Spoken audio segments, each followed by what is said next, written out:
Hello, Cole. Hello, mate. How you doing? What happened last time? Well, we should be having Vivian Porritt should be up at the moment, because she's having a few problems with tech as well. So what we do is we put you in, and then hopefully Vivian can get on it sometimes this afternoon. We can get her in, no problem at all. So it's pretty handy, really. You've moved though; you're not in your shed. I've moved back into the house, and I've changed computer, and I'm trying to be a bit clever and have the live stream running on another computer so I can see if it's still working. Ah, nice. Hey, what? I'll give you a quick tour. I've got this one going. I've got the phone going. Probably a bit like your end, mate. Yeah. No, to be fair, I've only got me, a computer, and some beers, and that's all I need. I've not even got that far yet. I have got a curry ordered for pickup later on, though. Oh, very nice. All right, leave you to it. Cheers, Cole. Cheers.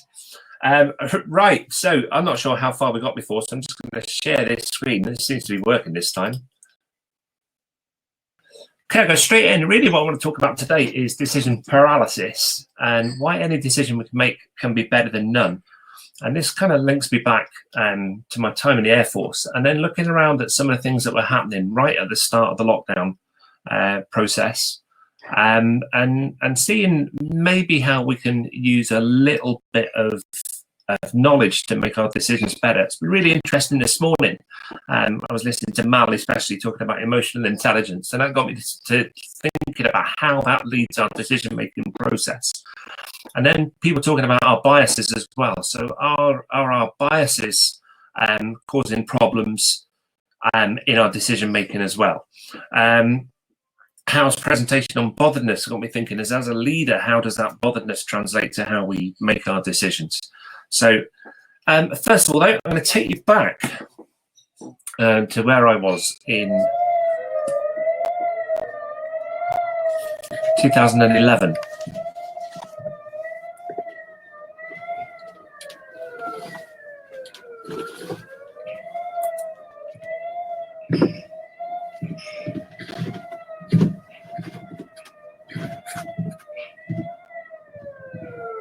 So this is sound. This isn't my recording, but that is the rocket alarm at Camp Bastion in Afghanistan, 2011. You could hear that from all over the camp. To give you an idea of size, Camp Bastion was the size of Reading at the time, so around about 26 miles around the perimeter. If you heard that sound, your job, or most people's job, was to go and hide in a ditch and wait for the explosions to happen, hopefully not too near them. I'll lead you through some of the decision-making process, though, that happens before that alarm goes off.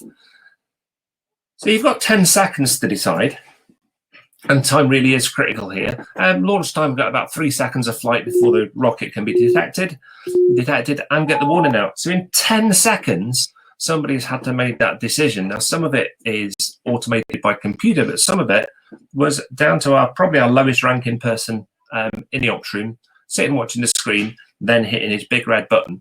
Quite an important decision and quite important to be right. But I also would say immediately quite important to be wrong as well at times. So we get things wrong because of the fear factor.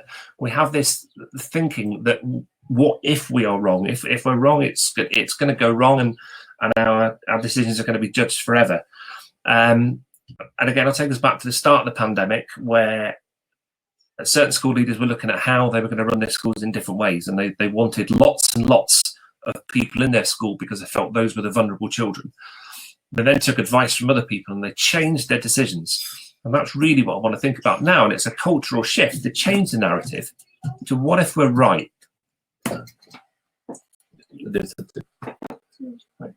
A lot of my thinking from this comes back to this guy. So he's Colonel John Boyd from the US Air Force. And he fought in the Vietnam War.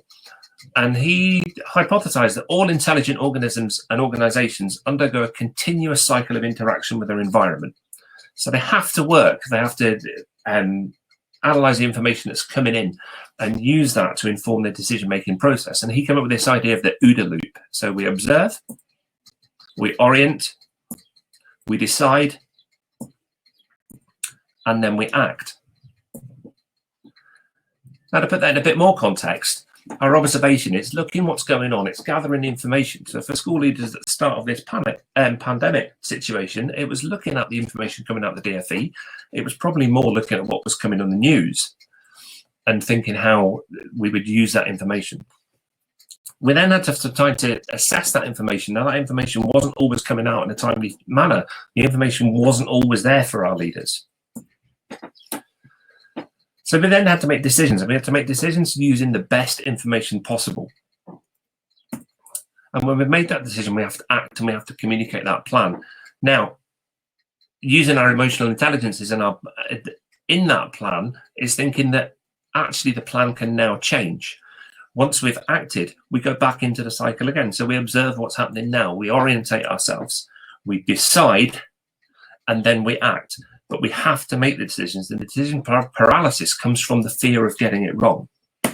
Putting this in some context then, when we have the decision-free zone, there's 80,000 permutations of drink in Starbucks. And if you have 2 drinks a day, that's going to take you 109 years to try them all and to decide which one you like.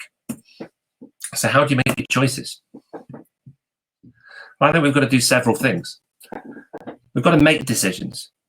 But then we've got to go back and we've got to evaluate those decisions.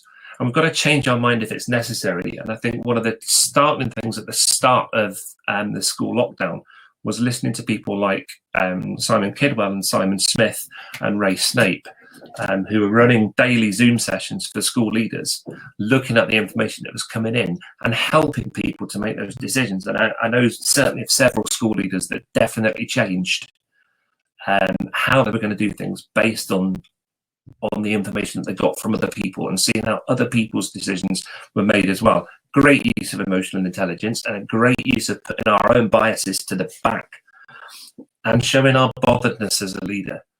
Okay, it's fine to get it wrong, but change your mind. That's me. If you want to talk about it further, I'm on Twitter. I'll be kicking around for most of the rest of the day, or give me a shout on my school email address. But other than that, thank you very much. I'm going to stop the screen now. Hopefully Graham's going to come back in. Colin, my friend, thank you so much again. Again, coming from a different background like you've done, it gives us so much to think about, doesn't it?